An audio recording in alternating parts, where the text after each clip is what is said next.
Hi, I'm Eugenia Tenkorang. Coming up in today's edition, former Transport Minister Dzifa Attivor says she owes no one any apology for comments she made deemed ethnocentric.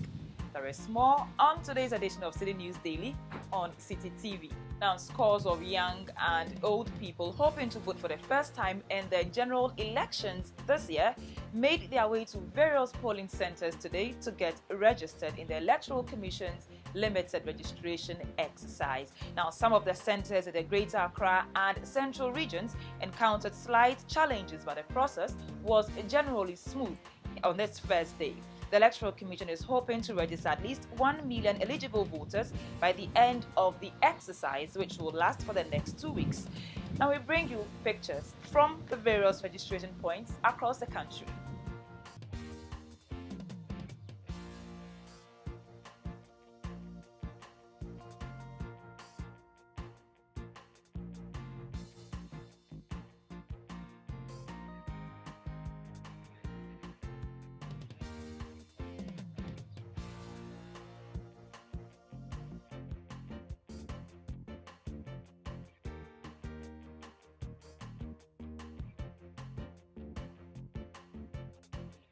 Meanwhile, the National Democratic Congress parliamentary nominee for Klote constituency, Dr. Zanetor Rawlings, took advantage of the exercise to register as well. Dr. Rawlings' candidature is being challenged in court by the incumbent Member of Parliament, Mahama, who is praying the court to declare her victory null and void because she is not a registered voter.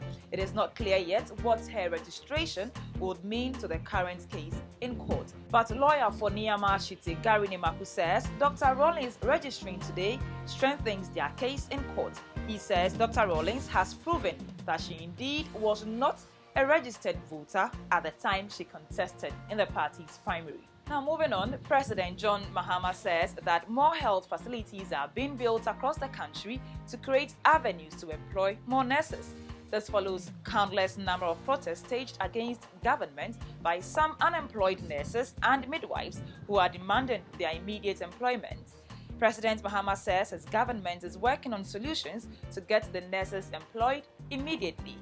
Meanwhile, on the issue of teacher training allowances, the president debunked assertions that his administration had scrapped the allowances. He says his government only swapped the allowances with student loans in order to increase enrollment in the colleges of education. He was speaking on Radio BAR in the Volta Region. Now let's take you to the Volta Region, where the regional youth organizer of the NDC and a special assistant to former Transport Minister Dzifa Attivor says her boss owes no one an apology for comments she made that were deemed ethnocentric. And the former Transport Minister charged some supporters of the NDC in the Volta Region to vote against the NPP in November, otherwise she and the current Transport Minister Fifi Kwete will be jailed. Her comments received wide condemnation from various quarters, including the National Peace Council, the New Patriotic Party in the Volta Region, and former President Zanetor Rawlings.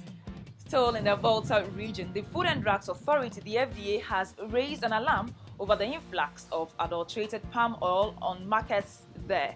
This was after laboratory tests on some samples revealed that about 27% had been mixed with a poisonous Sudan 4 dye.